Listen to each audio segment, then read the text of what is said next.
Welcome back everyone. अब हम discuss करने वाले हैं section 6 of the general clauses act को। Section 6 of the general clauses act में क्या लिखा हुआ है, तो देखो सबसे पहले एक काम करते हैं, हम टेक्स्ट की प्लेन रीडिंग करते हैं, उसके बाद बात करेंगे, जो मीनिंग है उसको बाद में डिस्कस करेंगे, ठीक है। लेकिन सबसे पहले हम टेक्स्ट की ना रीडिंग कर लेते हैं जो बैराक में लिखा हुआ है, क्योंकि यहीं से सबसे ज़्यादा कंफ्यूजन क्रिएट होता है। मुझे पता है आप लोग जब इसको पढ़ते हो ना, जब आप इसको रीड करते हो तब समझ में नहीं आता, ऊपर से चला जाता है कि इसका क्या मीनिंग है। तो सेक्शन 6 को समझाने के लिए मैंने इसको कई पार्ट्स में डिवाइड किया है। बेसिकली मैंने इसको A B C D E in 5 part से मैंने इसको डिवाइड किया है, और डिवाइड करके विथ एग्जाम्पल्स मैं आपके साथ इसको डिस्कस करने वाला हूं। बट उससे पहले ज़रा एक बार इसकी रीडिंग कर लेते हैं। सेक्शन 6 हेडिंग क्या है? Effect of repeal. अब रिपील का मतलब क्या होता है? Means the abrogation of one by another act. एक लॉ को दूसरे लॉ ने रिप्लेस कर दिया, तो पहला वाला जो लॉ है वो रिपील हो गया, वो लॉ खत्म हो गया, वो लॉ अब एग्जिस्ट नहीं करेगा in the eyes of law.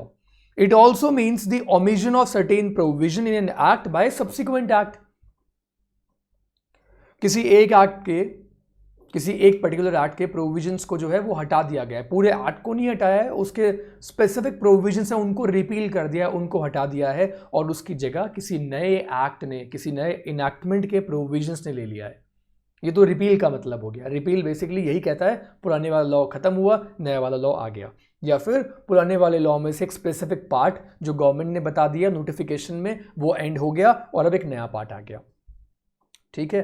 तो अब एक बार रीडिंग कर लेते हैं। So where this act or any central act और regulation made after the commencement of this act, मतलब 1897 में जब जनरल क्लॉजेज एक्ट आया उसके बाद में, where this act or any central regulation made after the commencement of this act repeals any enactment. किसी enactment को क्या किया है? रिपील किया है। Made or hereafter to be made, then unless a different intention appears, unless a different intention appears. और मैं यहाँ पे चाहूँगा कि आप इस पॉइंट को ध्यान रखना कि unless a different intention appears क्या होता है। ये वही जो मैं हमेशा आपको बताता हूँ, जनरल क्लॉजेज एक्ट कभी भी इंटरफेयर नहीं करता किसी दूसरे लॉ में जब वो दूसरा लॉ जनरल क्लॉजेज एक्ट को परमिट नहीं करता। क्लियरली बोल दिया है कि हम जनरल क्लॉजेज एक्ट को रेफर नहीं करेंगे, उस एक्ट में ही अपने लिए कुछ प्रोविजंस वहाँ पे इंटरप्रिटेशन के लिए उस पर्टिकुलर लॉ में ही कुछ लिखा हुआ है। तो उसका मतलब क्या हुआ? Unless a different intention appears the repeal shall not. अब देखो यहाँ पे क्या लिखा हुआ है? The repeal shall not. तो ये शैल नॉट लिखा हुआ है यहाँ पे, ठीक है। अभी सब कुछ समझेंगे, एक एक करके समझेंगे। Revive anything not in force, किसी भी पुराने प्रोविजन को रिवाइव नहीं करेगा, और existing at the time at which the repeal takes effect. समझ में आया ये पॉइंट? आया या नहीं? ऑनेस्टली बताना, ठीक है। दोबारा पढ़ लो। Revive anything not in force or existing at the time at which the repeal takes effect. दोबारा पढ़ लिया, समझा दूंगा मैं, डोंट वरी। बट उससे पहले आई वॉन्ट कि आप एक बार थ्योरी को अच्छे से पढ़ लो। फिर लिखा हुआ है और affect the previous operation of any enactment so repealed or anything duly done or suffered thereunder। दोबारा पढ़ लो एक बार इसको भी। affect the previous operation of any enactment so repealed or anything duly done or suffered। मेरे professor ने मुझे LLM में एक बड़ी अच्छा मैसेज दिया था, एक बड़ी अच्छी बात उन्होंने मुझे बताई थी। और जब मैं LLM कर रहा था तब मेरे प्रोफेसर ने मुझे यूनिवर्सिटी में कहा था कि जब तक उलझोगे नहीं तब तक सुलझोगे कैसे, ठीक है। तो ये उनकी बात मुझे हमेशा याद आती है कि जब तक उलझेंगे नहीं तब तक सुलझेंगे कैसे, राइट। और यही रीज़न है कि मैं आपको पहले थ्योरी पढ़ने के लिए आपको मजबूर कर रहा हूँ। मैं चाहता तो डायरेक्टली आ जाता कि सेक्शन 6 में ये लिखा हुआ है, देखो मैंने आपको समझा दिया सेक्शन 6 क्या कहता है। बट पहले मैं आपके माइंड में प्रॉब्लम तो क्रिएट करूँ, उसके बाद उसका आंसर बताऊँगा। और इसलिए आई वॉन्ट कि आप इन 5 पॉइंट्स को ध्यान से पढ़ो। देखो जैसे कि मैंने पहला बताया, revive anything not in force or existing at the time at which the repeal takes effect. आई नो आपको समझ में नहीं आया थ्योरी रीड करके कि क्या लिखा हुआ है, बट फिर भी पढ़ो। affect the previous operation of any enactment so repealed or anything duly done or suffered thereunder, or affect any right, privilege, obligation or liability acquired, accrued or incurred under any enactment so repealed. Sir कुछ समझ में नहीं आया, ऊपर से जा रहा है, फिर भी पढ़ लो, सी पॉइंट पे आओ.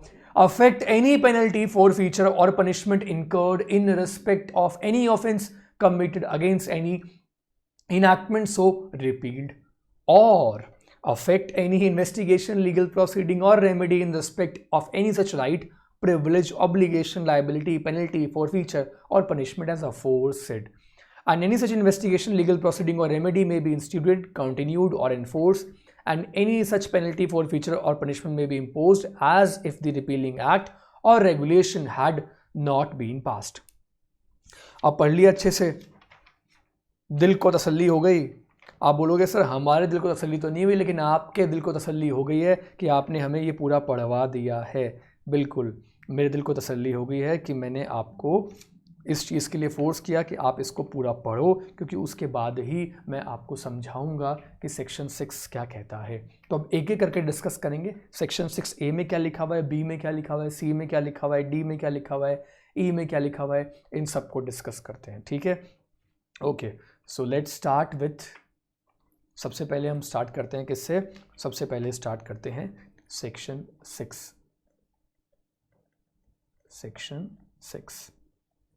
सेक्शन 6 क्या मीनिंग है इसका? इसका मीनिंग है effect of repeal. Effect of repeal, effect of repeal अभी समझ में आ जाएगा. मैंने आपको बताया, इसको मैंने पार्ट्स में डिवाइड किया है, तो पार्ट्स में डिवाइड करके बताऊंगा. रिपील का मतलब क्या होता है? Repeal means abrogation of one by another act, या फिर omission of certain provision in an act by subsequent act. ठीक है, अब ठीक है, यहां पे सबसे पहले जो हमें डिस्कस करना है वो डिस्कस करना है किसको? वो डिस्कस करना है सेक्शन 6 को, राइट? और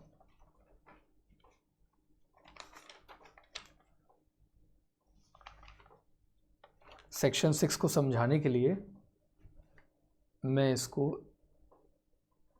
डिवाइड कर देता हूं. देखो,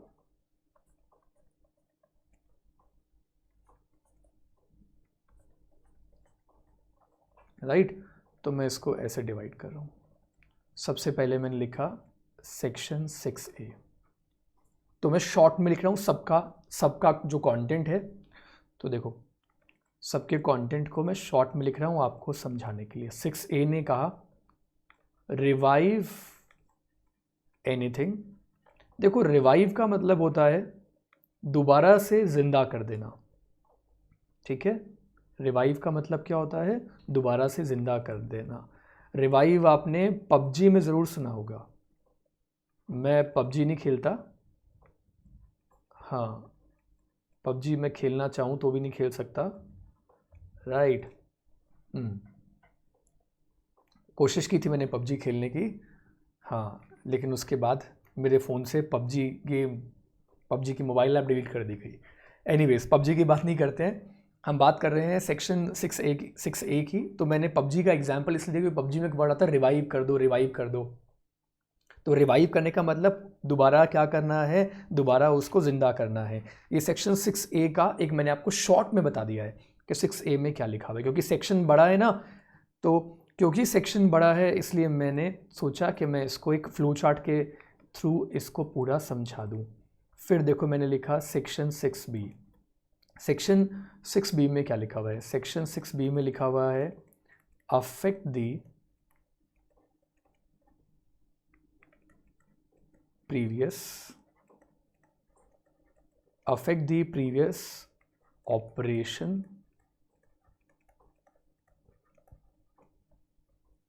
of any enactment.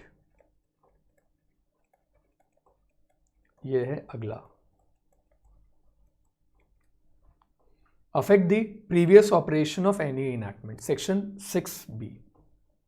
थोड़ा सा पेशेंस आपको और रखना पड़ेगा, क्योंकि अगर किसी सेक्शन को अच्छे से समझना है तो उसको आपको समझने के लिए टीचर की स्पीड से समझना होता है कि जिस स्पीड से टीचर आपको समझाने की कोशिश कर रहे हैं। क्योंकि देखो, अगर आपने इसको नोट कर लिया ना तो आप सारा सेक्शन 6 जो है वो आपके कंट्रोल में होगा। हाँ, ये बहुत इंपॉर्टेंट है जो मैं आपको बता रहा हूँ। पहला मैंने बताया रिवाइव का, फिर मैंने बताया affect the previous operation of any enactment. अब बात करूँगा सेक्शन 6C की, जिसमें लिखा हुआ है क्या, जिसकी शॉर्ट फॉर्म में मैं आपको बता रहा हूँ। इसमें लिखा हुआ है अफेक्ट एनी राइट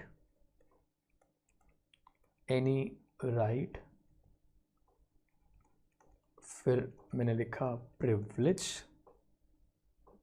ऑब्लिगेशन और लायबिलिटी। अब मैंने ये लिख दिया, ठीक है। Affect any right, privilege, obligation और लायबिलिटी।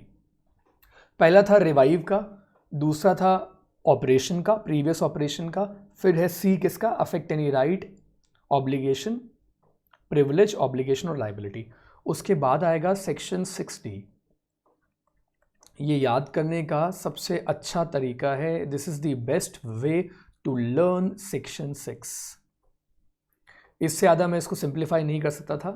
हाँ, अभी एक एक करके मैं ABCDE इन सब के एग्जाम्पल दूंगा, इन सब की केस स्टडी के थ्रू उनको समझाऊंगा, लेकिन सबसे पहले मैं सबको एक जगह प्लेस कर रहा हूँ ताकि आप इसको याद कर सको। 6D में क्या लिखा हुआ है, नाउ 6D में लिखा हुआ है अफेक्ट एनी पेनल्टी, और साथ में लिखा मैंने forfeiture. Is it clear? Now अब है section 6E। Section 6E affect any penalty, forfeiture लिखा हुआ था, और 6E में लिखा हुआ है affect any investigation. Affect any investigation, legal proceeding or remedy. Is that clear? आई बात समझ में? 6A, 6B, 6C, 6D, 6E। Okay, अब याद कर लो इस सेक्शन को, ठीक है। पहला रिवाइव का, दूसरा प्रीवियस ऑपरेशन का, फिर राइट या प्रिविलेज का, फिर पेनल्टी फॉर फीचर का, उसके बाद investigation, legal proceeding or remedy. ये मैंने लिख दिया। यहाँ मेरा काम जो है वो एक मेरी ड्यूटी थी आपको बताना, वो मैंने ड्यूटी मेरी पूरी कर दी। अब मैं आपको एक एक करके समझाऊंगा सारा का सारा सेक्शन 6, ठीक है।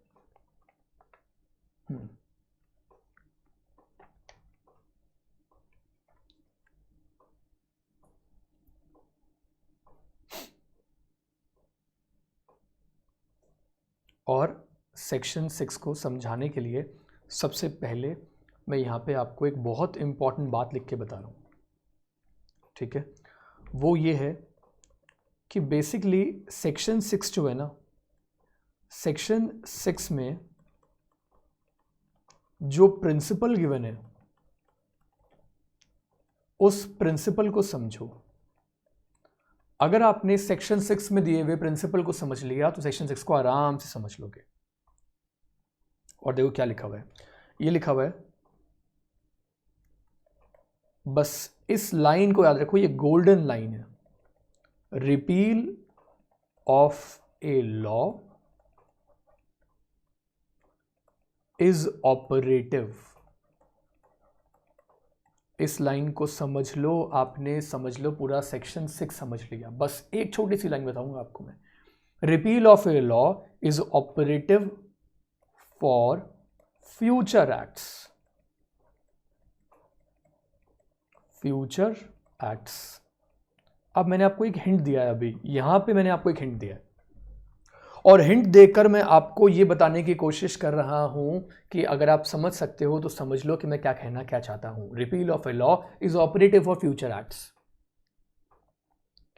अभी भी आपको लगेगा कि सर मुझे समझ में नहीं आया अभी भी, तो ठीक है, आपको अगर समझ में नहीं आया तो मैं आपको एक हिंट और देता हूँ। चलो, ये था H1, now this is H2। वो हिंट नंबर 1 था, ये हिंट नंबर 2 है। मैंने लिखा repeal of a law is operative for future act. अगर आप ध्यान से सेक्शन 6 के ऊपर फोकस कर रहे हो, आपने देखा होगा, देखो आपने देखा है कि पहले वैट चला करता था, बाद में गवर्नमेंट ने क्या किया, वैट की जगह पर सर्विस टैक्स के लिए गवर्नमेंट ने क्या किया, जीएसटी को इंट्रोड्यूस कर दिया। ठीक है ना, तो फिर जीएसटी आ गया। आपने देखा पहले कंपनीज एक्ट चला करता था 1956 वाला, फिर गवर्नमेंट ने नया कंपनीज एक्ट जो है वो इंट्रोड्यूस कर दिया। आपने देखा होगा कि पहले था कंज्यूमर प्रोटेक्शन एक्ट 1986, उसके बाद में गवर्नमेंट लेकर आई कंज्यूमर प्रोटेक्शन एक्ट 2019। तो एक ही सब्जेक्ट के ऊपर 2 बार लॉ आता है? बिल्कुल आता है, 2 बार लॉ आ सकता है, टाइम की जरूरत होती है तो लॉ आता है। इंसॉल्वेंसी एंड बैंक्रप्सी कोड 2016, उसमें गवर्नमेंट ने अमेंडमेंट किए, कुछ प्रोविजंस को गवर्नमेंट ने चेंज किया, गवर्नमेंट ने क्या किया, उसके बाद अमेंडमेंट इंट्रोड्यूस किए। कंपनीज एक्ट आने के बाद भी गवर्नमेंट ने उसके कई प्रोविजंस को हटाया, एडिशन किया, मॉडिफिकेशन किया, चेंजेस किए ना कंपनीज एक्ट में भी। तो गवर्नमेंट जो है वो अगर चेंजेस करती है तो उन चेंजेस का इफेक्ट कैसे पड़ता है। रिपील जो कर दिया, एग्जिस्टिंग प्रोविजन जो हटा दिया। अब एक एग्जांपल दे रहा हूं, पहले कंपनी लॉ बोर्ड हुआ करते थे, उसके बाद गवर्नमेंट ने एनसीएलटी को बना दिया, राइट। पहले बीआईएफआर हुआ करता था, board of industrial and financial reconstruction हुआ करता था।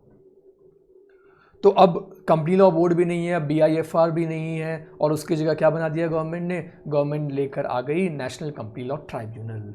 तो गवर्नमेंट ने कहीं ना कहीं लॉ में चेंजेस किए होंगे ना, ये जो एग्जाम्पल दे रहा हूं मैं सारे के सारे, तो कुछ ना कुछ तो रिपील किया होगा सरकार ने।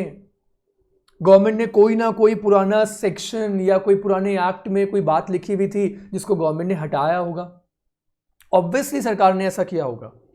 तो उसी के ऊपर तो ये पूरा का पूरा सेक्शन है, और इसलिए बोला repeal of a law is operative of future act, retrospective effect से एप्लीकेबल नहीं होता। सो इसलिए मैं यहां पे लिख रहा हूं हिंट नंबर 2। अब शायद आपको समझ में आया हो कि मैं क्या कहना चाहता हूं। It does not affect an action already taken. कोई एक्शन जो है वो आपने ऑलरेडी ले लिया है, taken, and it's legal consequences, and its legal consequences। तो वो एक्शन जो ऑलरेडी हो चुके हैं ना, उसके ऊपर ऐसा कोई इंपैक्ट नहीं होता। अभी भी समझ में नहीं आया होगा, ठीक है, तो ठीक है, अभी भी समझ में नहीं आया कुछ लोगों को, तो here I am giving hint number 3। मैं हिंट नंबर 3 दे रहा हूँ, बेसिकली मैं आप लोगों का टेस्ट ले रहा हूँ। एग्जाम्पल तो मुझे बताना है, बट एग्जाम्पल बताने से पहले, क्योंकि जब मैं एग्जाम्पल बता दूंगा उसके बाद कुछ रहेगा ही नहीं कुछ, राइट, फिर सब कुछ सॉल्व हो जाएगा, सारी प्रॉब्लम क्लियर हो जाएगी। लेकिन उससे पहले आई वॉन्ट कि आप अपना थोड़ा सा दिमाग लगाओ, और इसलिए मैंने यहाँ पे लिख दिया a law speaks for the future. Hint भी दिए हैं मैंने आपको, H1, H2, H3। It Right, a law speaks for the future and not for the past. Law जो है वो फ्यूचर की बात करता है, पास्ट की बात नहीं करता। अब आप बोलोगे सर समझ में नहीं आया, अभी भी नहीं आया। अगर कुछ कुछ समझ में आया है तो अच्छी बात है, थोड़ा सा भी समझ में अगर आपको आया है तो बहुत अच्छी बात है। अगर अभी भी समझ में नहीं आया है तो डोंट वरी, अभी मैं आपको ये सारा प्रोविज़न एक एक करके समझा दूंगा। मैं बेसिकली ये कोशिश कर रहा था कि आपको, ठीक है, वो समझ में आ जाए, लेकिन शायद समझ में नहीं आया, तो डोंट वरी नाउ। सबसे पहले सेक्शन 6A का एग्जाम्पल बताता हूँ। क्या लिखा हुआ है, revive anything not in force for existing. अगर हमने किसी लॉ को क्या कर दिया है, रिपील कर दिया है, तो रिवाइव नहीं करेगा, not anything not in force or existing. ठीक है, अब देखो, जो एग्जिस्टिंग नहीं था उसको रिवाइव नहीं करेगा। तो आप पूछोगे कि रिवाइव कैसे नहीं करेगा, अभी समझाता हूँ, और अब आपको कोई डाउट नहीं रहेगा। सेक्शन 6A और उसका पॉइंट था रिवाइव एनीथिंग। ओके, समझ लो अब ध्यान से।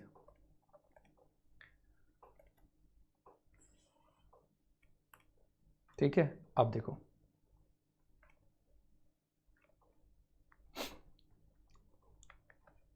एक एक्ट के बारे में आपने सुना होगा जिसका नाम है लिमिटेशन एक्ट। कभी सुना है आपने लिमिटेशन एक्ट के बारे में? लिमिटेशन एक्ट में बेसिकली टाइम लिमिट होती है कि आप कौन कौन से केसेस में कब कब कितने टाइम में केस फाइल कर सकते हो। तो केस फाइल करने की एक लिमिटेशन जो है वो लिमिटेशन एक्ट में गिवन है। जैसे कि मान लो एक ब्रीच ऑफ कॉन्ट्रैक्ट हुआ है, आज की डेट में कोई ब्रीच ऑफ कॉन्ट्रैक्ट हो रहा है, तो आप अगले 3 साल तक केस फाइल कर सकते हो। जब कॉज ऑफ एक्शन कब राइज हुआ, आप बोलोगे सर आज राइज हुआ, तो मैं बोलूंगा देखो लिमिटेशन एक्ट के अकॉर्डिंग आप 3 साल के अंदर केस फाइल कर सकते हो। क्रिमिनल एक्ट्स में कभी भी लिमिटेशन एप्लीकेबल नहीं होता, राइट? क्रिमिनल एक्ट्स में नहीं होता, सिविल जितने भी ऑफेंसेस होते हैं उनके लिए हम बोलते हैं कि लिमिटेशन है। और ये लिमिटेशन इसलिए है ताकि कोई भी कभी भी जब उसका मन करे किसी भी पर्सन के अगेंस्ट में केस फाइल ना कर सके। ऐसा इसलिए इंट्रोड्यूस किया गया, एक टाइम लिमिट लगा दी है कि आप उतने टाइम लिमिट में कोर्ट में आकर केस फाइल कर दीजिए। और अगर आपने उस एक पर्टिकुलर टाइम फ्रेम में जो कि लिमिटेशन एक्ट में गिवन है केस फाइल नहीं किया, तो आपका जो राइट है ना, राइट टू सू, वो क्या हो जाएगा? वो हो जाएगा बार्ड। अच्छा, आपने नेगोशिएबल इंस्ट्रूमेंट्स एक्ट तो पढ़ा होगा। तो नेगोशिएबल इंस्ट्रूमेंट एक्ट में ना कुछ टाइम लिमिट्स गिवन है कि आपको कितने दिनों में, अगर किसी का चेक डिसऑनर होता है तो कितने दिनों में आपको नोटिस देना है सामने वाले पर्सन को जिसका चेक डिसऑनर हुआ है। उसके बाद कितने टाइम के अंदर आपको उसके अगेंस्ट में कोर्ट में केस फाइल करना है। ये सारी लिमिटेशन आपने पढ़ी होंगी नेगोशिएबल इंस्ट्रूमेंट एक्ट में, राइट? उसी तरीके से लिमिटेशन एक्ट जो है ये अलग अलग एक्ट्स में, राइट? क्रिमिनल एक्ट इसमें कवर नहीं होते, मैं आपको बता देता हूं। अगर लिमिटेशन एक्ट आपने थोड़ा सा भी जानते हो आप इसके बारे में तो आपको समझ में आ जाएगा। लिमिटेशन एक्ट में लिखा हुआ है right to sue becomes barred, लिखा हुआ है। मान लो लिखा हुआ है कि 5 साल बाद या 15 साल बाद या 20 साल बाद, जो भी टाइम लिमिट गिवन है वो टाइम बार्ड हो जाएगा। अब गवर्नमेंट ने क्या किया? गवर्नमेंट ने सोचा कि लिमिटेशन एक्ट को अमेंड कर देते हैं या रिपील कर देते हैं, उसकी जगह पर दूसरा लिमिटेशन एक्ट इंट्रोड्यूस कर देते हैं। सो न्यू इनैक्टमेंट आ गया, और वी कैन से कोई नया अमेंडमेंट आ गया। ठीक है, तो जब नया अमेंडमेंट आया तो याद रखना, अब नए अमेंडमेंट आने से जो पुरानी लिमिटेशन थी ना, जो पुरानी लिमिटेशन थी वो पुरानी लिमिटेशन खत्म नहीं होगी। Barred right is not revived. मैं थोड़ा सा और एक्सप्लेन करने के लिए मैं यहां पे लिख देता हूं कि एग्जाम्पल, फॉर एग्जाम्पल 3 साल का टाइम था। ठीक है, कौन से केस में? कॉन्ट्रैक्ट ब्रीच हुआ है, कॉन्ट्रैक्ट ब्रीच हुआ है, उसके लिए लिमिटेशन एक्ट में लेट्स से 3 साल की टाइम लिमिट गिवन है। नया इनैक्टमेंट आ गया, तो नया इनैक्टमेंट जो है ना वो उसके बार्ड राइट को है, 3 साल तो खत्म हो चुके हैं, बार्ड राइट को रिवाइव नहीं करेगा। Not revived by the application, by the application of the new enactment।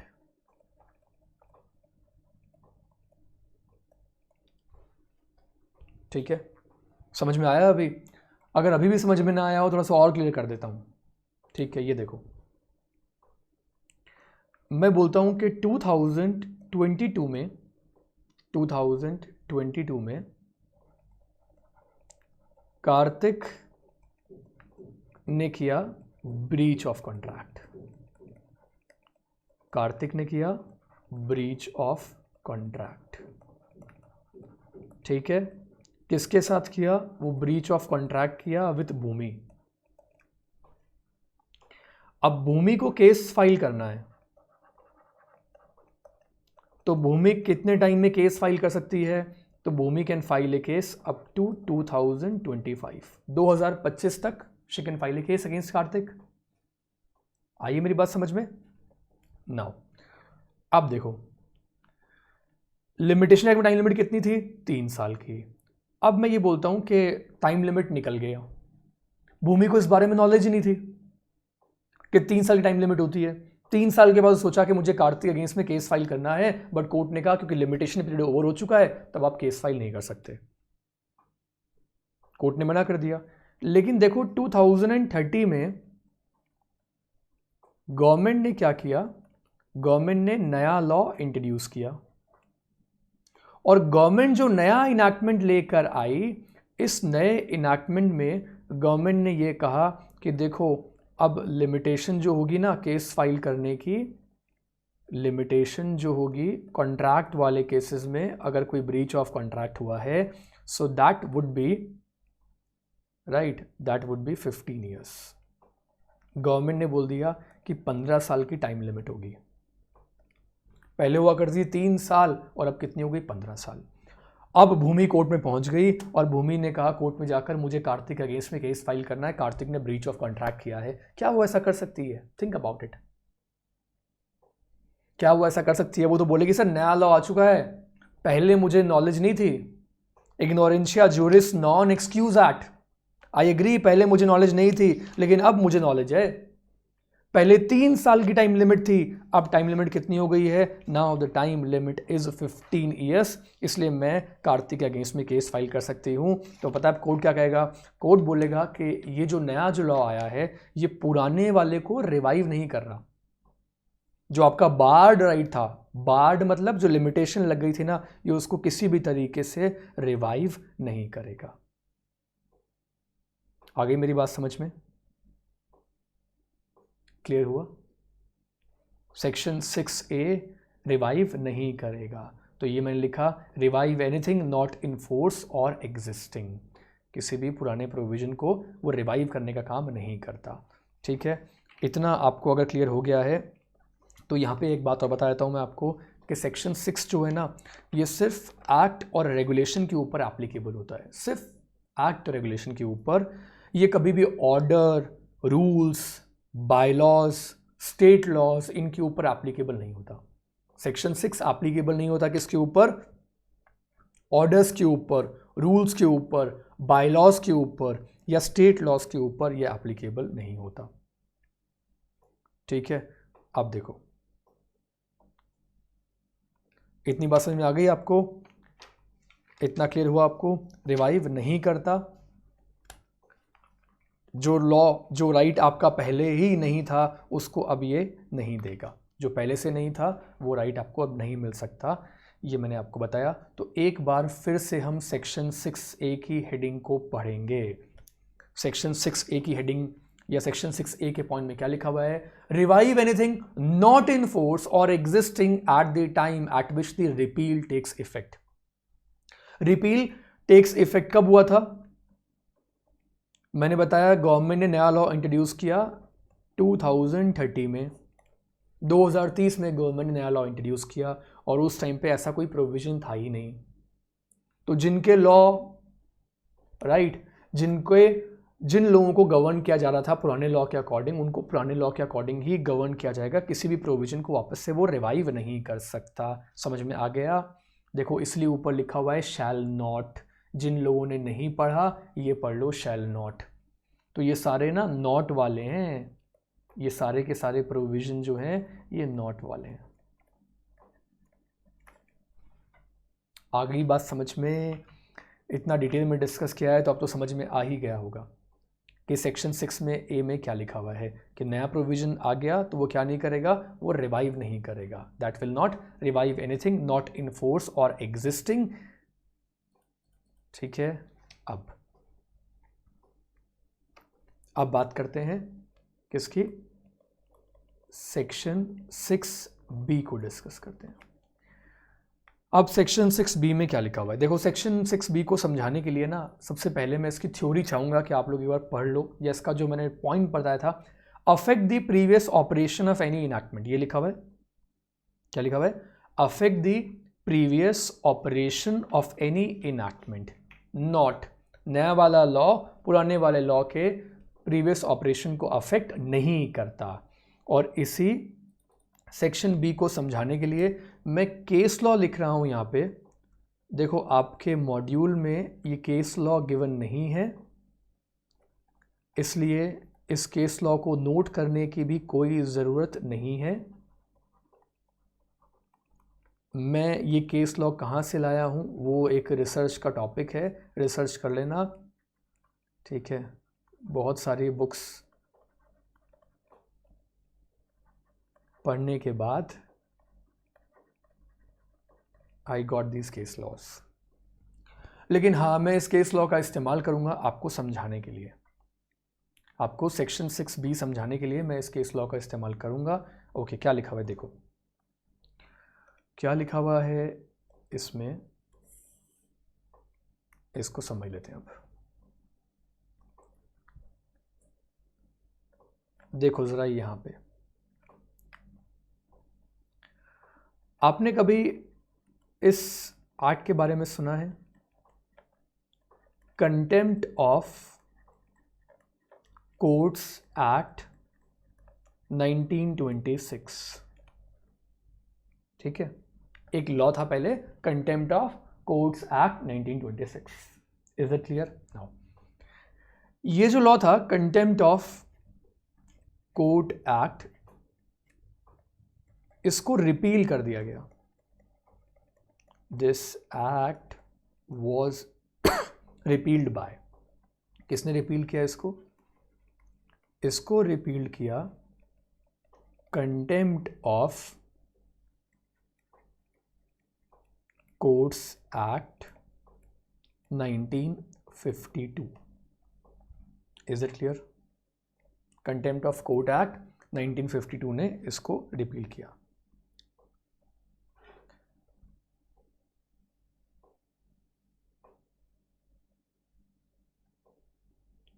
अब देखो क्या हुआ क्या था इस केस में, ये आपको मैं बताता हूँ। लेकिन उसको बताने से पहले मैं ये बोलूँगा कि ये जो लिखा हुआ है ना, affect the previous operation of any enactment, ये पढ़ रहे हैं हम। Affect the shall not affect the previous operation of any enactment. अब यहाँ पे ना कंटेम्प्ट ऑफ कोर्ट का जो एक्यूज था, कंटेम्प्ट ऑफ कोर्ट का जो एक्यूज था, इसको हिंदी में बोलते हैं कोर्ट के ऑर्डर्स की अवमानना करना। हिंदी में बोलते हैं अवमानना करना, कोर्ट के ऑर्डर्स को नहीं मानना कंटेम्प्ट ऑफ कोर्ट माना जाता है, ठीक है।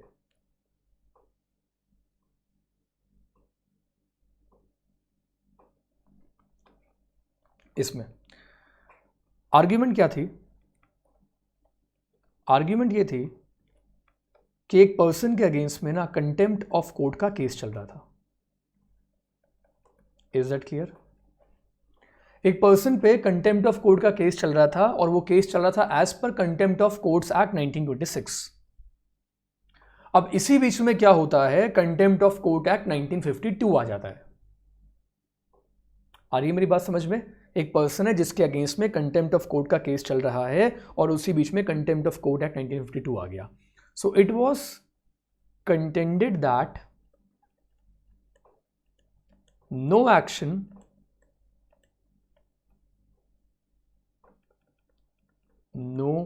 action for alleged मतलब एक तरीके से उसके ऊपर आरोप लगाना, alleged contempt committed before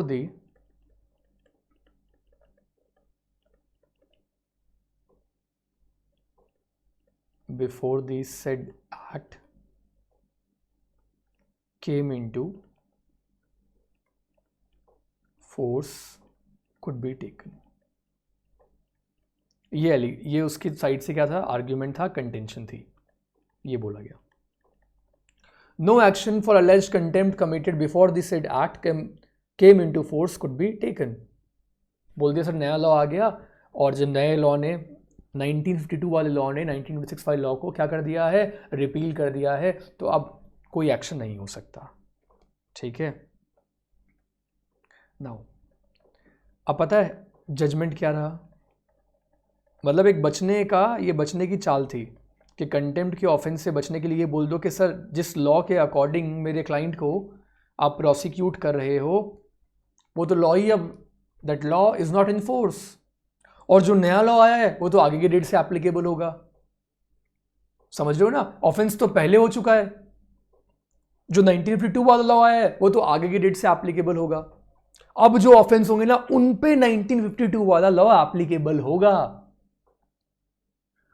और मेरे क्लाइंट को आपने जिस लॉ के अकॉर्डिंग प्रोसिक्यूट करने वाले हो आप, वो लॉ तो अब रिपील हो चुका है ना, बचने का अच्छा तरीका। कोर्ट ने क्या कहा अब सुनो,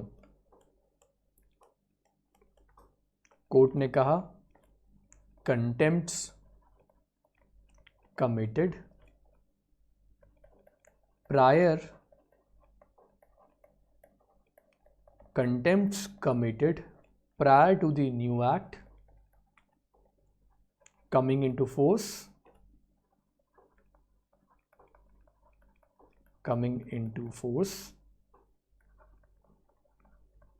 action could be taken। Court ने बोल दिया पुराने एक्ट के अकॉर्डिंग एक्शन ले सकते हैं, could be taken under the old act। नया लॉ आने का ये मतलब नहीं है कि पुराने लॉ में जिन लोगों ने ऑफेंस किया है उनको छोड़ देंगे, उनको हम प्रोसिक्यूट नहीं करेंगे, क्योंकि जनरल क्लॉजेस एक्ट ने इस बात को पूरी तरीके से क्लियर कर दिया है। क्या? Affect the previous operation of any enactment. ठीक है, यहाँ भी लिख दूँ मैं, शैल नॉट। ठीक है, मैं बड़ा बड़ा शैल नॉट लिख देता हूँ ताकि आप इन सारे सेंटेंसेस को नेगेटिव वे में लो। Right, you need to take them in a negative manner में लेना, इनको पॉजिटिव मैनर में नहीं लेना है, क्योंकि ये शैल नॉट बहुत इंपॉर्टेंट है। किसी भी तरीके से नया लॉ ये चीज़ें नहीं करता है। आई बात समझ में? और इस केस लॉ से आपको ज़्यादा क्लियरिटी आई होगी। ठीक है, तो ये केस ऑल्दो आपकी बुक में नहीं है, लेकिन फिर भी आपको समझाने के लिए मैंने इस केस लॉ का इस्तेमाल किया ताकि आपको प्रोविज़न क्या है वो समझ में आ जाए। नया लॉ आ गया ना, तो वो रिवाइव करेगा anything not in force or existing, और affect the previous operation of any enactment. अब बात कर लेते हैं सेक्शन 6C की। सेक्शन 6C में क्या लिखा हुआ है, एक एक करके डिस्कस करेंगे तो पूरा का पूरा सेक्शन हमें 6 समझ में आ जाएगा। ठीक है, let's see what is return in section 6C। Section 6C में कौन सा केस हम डिस्कस करेंगे? देखो यहाँ भी मेरे पास एक केस है, ठीक है, और केस का नाम मैं इंटेंशनली मेंशन नहीं कर रहा हूँ। राइट, ये केस वैसे जनरल क्लॉजेस एक्ट में बहुत फेमस केस है जिसको मैं डिस्कस करूँगा अभी, लेकिन मैं इंटेंशनली इस केस का नाम मेंशन नहीं कर रहा क्योंकि आपको एग्ज़ाम में केस का नाम लिख कर नहीं आना है, आपको तो सिर्फ प्रोविज़न समझना है। एग्ज़ाम में आपसे केस लॉ का नाम भी नहीं पूछा जाएगा, तो आपका काम मैं थोड़ा सा कम कर देता हूँ। सेक्शन 6C क्या लिखा हुआ है? प्रोविज़न क्या है? Shall not affect any right, privilege, obligation और लाइबिलिटी। जब कोई नया लॉ आएगा, कोई नया अमेंडमेंट आएगा, that shall not affect any right, privilege, obligation और लाइबिलिटी। ये सेक्शन 6C में लिखा हुआ है, जैसा कि मैंने आपको पढ़वाया था। अब देखो, यहाँ देखो सेक्शन 6C का एग्जाम्पल। ठीक है,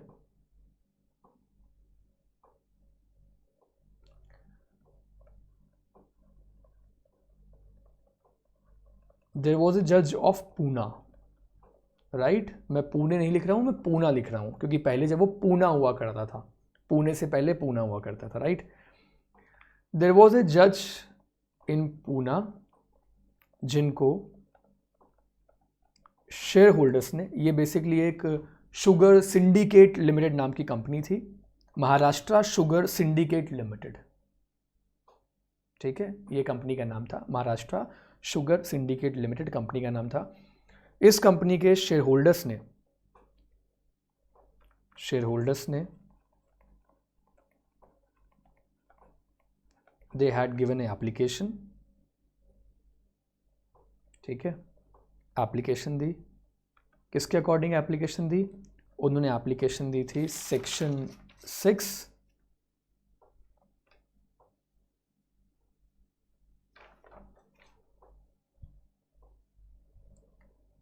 राइट।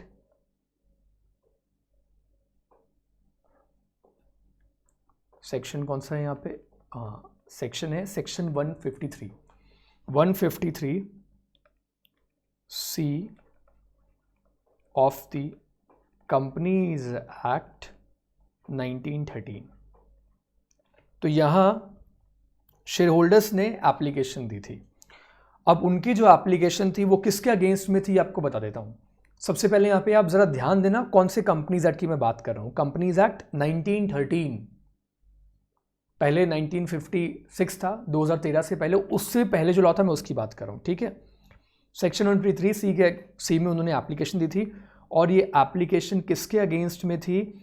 तो शेयर होल्डर्स ने अपनी ये एप्लीकेशन दी थी against company and it's directors.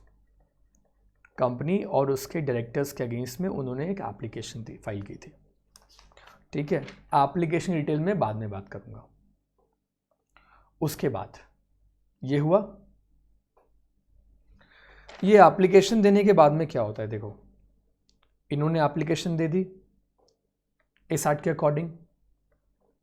उसके बाद में आ गया कंपनीज एक्ट। देखो सेक्शन 6 में जितने भी एग्जाम्पल हम डिस्कस कर रहे हैं सब में हम दो लॉ डिस्कस कर रहे हैं, एक तो पुराने वाला लॉ और एक नया वाला लॉ। तो जो लॉ रिपील हो गया हम उसकी भी बात कर रहे हैं, और उसके बाद जो नया लॉ आया हमें वो भी डिस्कस करना पड़ेगा, क्योंकि सेक्शन 6 का नेचर ही ऐसा है। अब कंपनीज एक्ट 1956 एप्लीकेबल हो गया। कब से? ये एप्लीकेबल हो गया फ्रॉम 1 अप्रैल। तो हम एग्जाम्पल ले लेते हैं कि एप्लीकेशन दी थी 1956 में, एप्लीकेशन दी थी कौन से एक्ट के अकॉर्डिंग? पुराने वाले एक्ट के अकॉर्डिंग शेयर होल्डर्स ने एप्लीकेशन दे दी थी। उसके बाद में आ गया कंपनीज एक्ट 1956, 1 अप्रैल को आ गया, ठीक है। अब यहां आए अपीलांट। यहां पे अपीलांट कौन थे? यहां अपीलांट बना कंपनी प्लस कंपनी के डायरेक्टर्स, कंपनी के डायरेक्टर्स। और उन्होंने क्या कहा? अब इन्होंने एक एप्लीकेशन लगाई। ये केस बेसिकली अपील में गया था, कंपनी के अगेंस्ट में फाइल किया गया था, और बाद में कंपनी अपील में गई। और फिर देखो क्या कहा, ये केस वैसे सुप्रीम कोर्ट में गया था, सुप्रीम कोर्ट में डिसाइड हुआ था ये केस। जनरल क्लॉजेज एक्ट में इस केस का कई बार रेफरेंस आता है। अब ये केस जब सुप्रीम कोर्ट में गया तो यहां पे चलो मैं सुप्रीम कोर्ट भी मेंशन कर देता हूं। अब अपीलांट ने अपनी एप्लीकेशन में ये कहा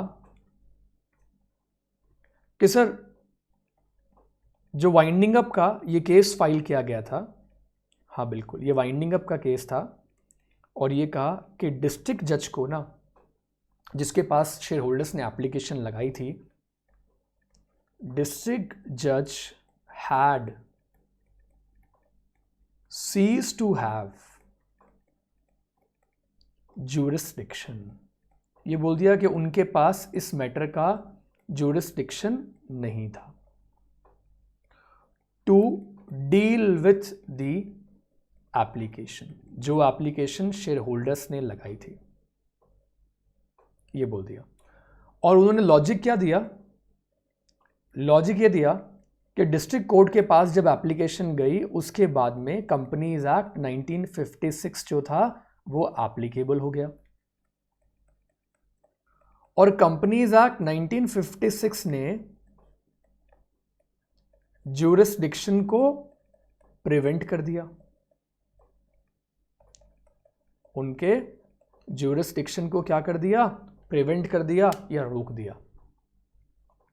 हम मानते हैं कि 1913 वाले लॉ में सेक्शन 153 में डिस्ट्रिक्ट जज के पास एप्लीकेशन लगाई जा सकती थी, जो जज ऑफ पूना के पास में लगाई गई। लेकिन सर एप्लीकेशन लगाने के बाद में क्या हुआ? कंपनीज एक्ट 1956 आ गया, और 1956 आने के बाद में डिस्ट्रिक्ट जज का ज्यूरिसडिक्शन जो है वो खत्म हो गया। तो खत्म हो गया तो डिस्ट्रिक्ट जज जो है वो उस एप्लीकेशन को एंटरटेन नहीं कर सकते, जो कंपनी की वाइंडिंग अप की एप्लीकेशन कंपनी के शेयर होल्डर्स ने फाइल करी थी कंपनी के अगेंस्ट में। अब जानते हो सुप्रीम कोर्ट ने क्या कहा? ठीक है, सेक्शन 6D आपको मैं समझा रहा हूँ। अब देखो सुप्रीम कोर्ट ने कहा कि नया लॉ आ गया, इसका ये मतलब नहीं है कि डिस्ट्रिक्ट जज कॉम्पिटेंट नहीं थे, और ये बोल दिया डिस्ट्रिक्ट जज of Poona was competent to deal with the application. आई मेरी बात समझ में? वो उस एप्लीकेशन को डील करने के लिए क्या थे? एलिजिबल थे, विच वॉज, ठीक है, वो एप्लीकेशन क्या थी? विच वॉज पेंडिंग, जो उनके पास पेंडिंग थी, which was pending before him. और साथ में ये बोल दिया even after the repeal of the Companies Act 2013, कि कंपनीज एक्ट रिपील होने के बाद भी डिस्ट्रिक्ट जज जो था वो कॉम्पिटेंट था।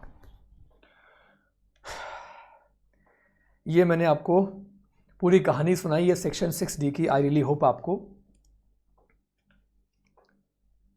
ठीक है समझ में आया हो ये पूरा का पूरा। Section 6C, I am sorry, मैंने सेक्शन 6D अगर कहीं बोल दिया तो I am sorry, section 6C बताया। एक्चुअली सेक्शन 6 में इतने पार्ट्स हैं, राइट। तो सेक्शन 6A को डिस्कस कर लिया, सेक्शन 6B को डिस्कस कर लिया हमने, सेक्शन 6C को भी डिस्कस कर लिया। अगर गलती से कहीं भी मैंने सेक्शन 6C को 6D बोल दिया हो तो I am extremely sorry for that, but मेरी कोशिश ये रही है कि सेक्शन 6 के मैं आपको 3 प्रोविजंस तो मैंने आपको समझा दिए हैं, A-B-C। रिवाइव वाला बताया जहाँ पे लिमिटेशंस की बात की, फिर affect the previous operation of any enactment जिसमें हमने कंटेंट ऑफ कोर्ट एक्ट को डिस्कस किया, फिर affect any right, privilege, obligation और लाइबिलिटी जहाँ मैंने आपको companies act 1956 and companies act 1913 के अकॉर्डिंग आपको एग्जाम्पल देकर समझाया कि उस पर भी कोई इम्पैक्ट नहीं पड़ेगा, राइट। कोई भी राइट है या प्रिविलेज है या ऑब्लिगेशन है या लाइबिलिटी है, उस पर कोई इम्पैक्ट नहीं पड़ता नया लॉ आने से। अब बचा है section 6D and section 6E।